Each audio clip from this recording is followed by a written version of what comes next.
The gym does not build muscle. It destroys it. You have been told that more is better. You have been told that the grind never sleeps. You have been told that if you aren't training 6 days a week, you aren't trying hard enough. It is a lie. In fact, for most of you watching this, your sixth day in the gym isn't building your physique. It is actively dismantling it. You are working harder to achieve less. You are stuck in a cycle of high effort and zero adaptation. Today, we stop the noise. We look at the biology. If you want to grow, you need to learn how to stop. I know where you are. You wake up with an ache in your joints that never quite goes away. You go to the gym, you move the weight, you sweat, and you leave feeling exhausted. But when you look in the mirror, the reflection hasn't changed in 6 months. Your lifts have stalled. Your pull-ups are stagnant. Your motivation is being fueled by caffeine rather than progress. You feel like a failure if you take a day off. You've become addicted to the feeling of being tired, but you've forgotten the feeling of being powerful. You are spinning your wheels in a deep rut of overreaching. You think you're a warrior. In reality, you're just a burnout engine running on fumes. The harder you push, the further the goalposts move away. This is the plateau of the hyperactive, and it is a lonely, frustrating place to be. 3. Scientific breakdown. Let's look at the biomechanics of growth. When you train, you create two things: stimulus and fatigue.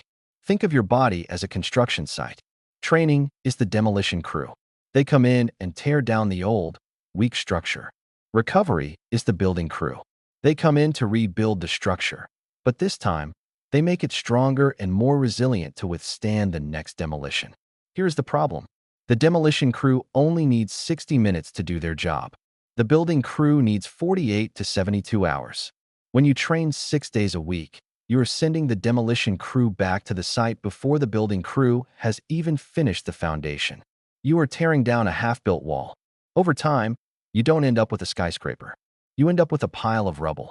There is a deeper layer here: central nervous system, CNS, fatigue. Your muscles might feel ready, but your neurons are fried.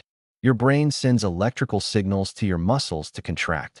When you overtrain, those signals become weak and noisy. You lose the ability to recruit high-threshold motor units. If you cannot recruit the muscle fully, you cannot stimulate it. You are essentially doing junk volume, moving weight without creating the tension necessary for hypertrophy. Growth happens in the stillness, not in the movement. Why do you keep doing this? Why is it so hard to stay home? Because you are chasing a dopamine hit, not a physical result. The gym has become your therapy, your identity, and your escape. You've equated busyness with productivity. You feel guilty when you rest because your ego tells you that someone else is outworking you. This is a psychological trap. Most people use the 6-day split to hide their lack of intensity. It is easy to go to the gym 6 times a week if you are only giving 60% effort.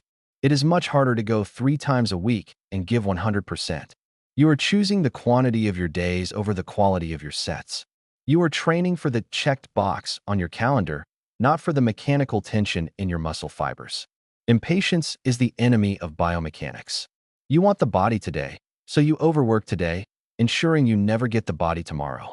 We are going to shift your philosophy from active to effective. Follow this protocol for the next 30 days. Step 1. The 72-hour rule. Stop hitting the same muscle group, or even the same movement pattern, every day.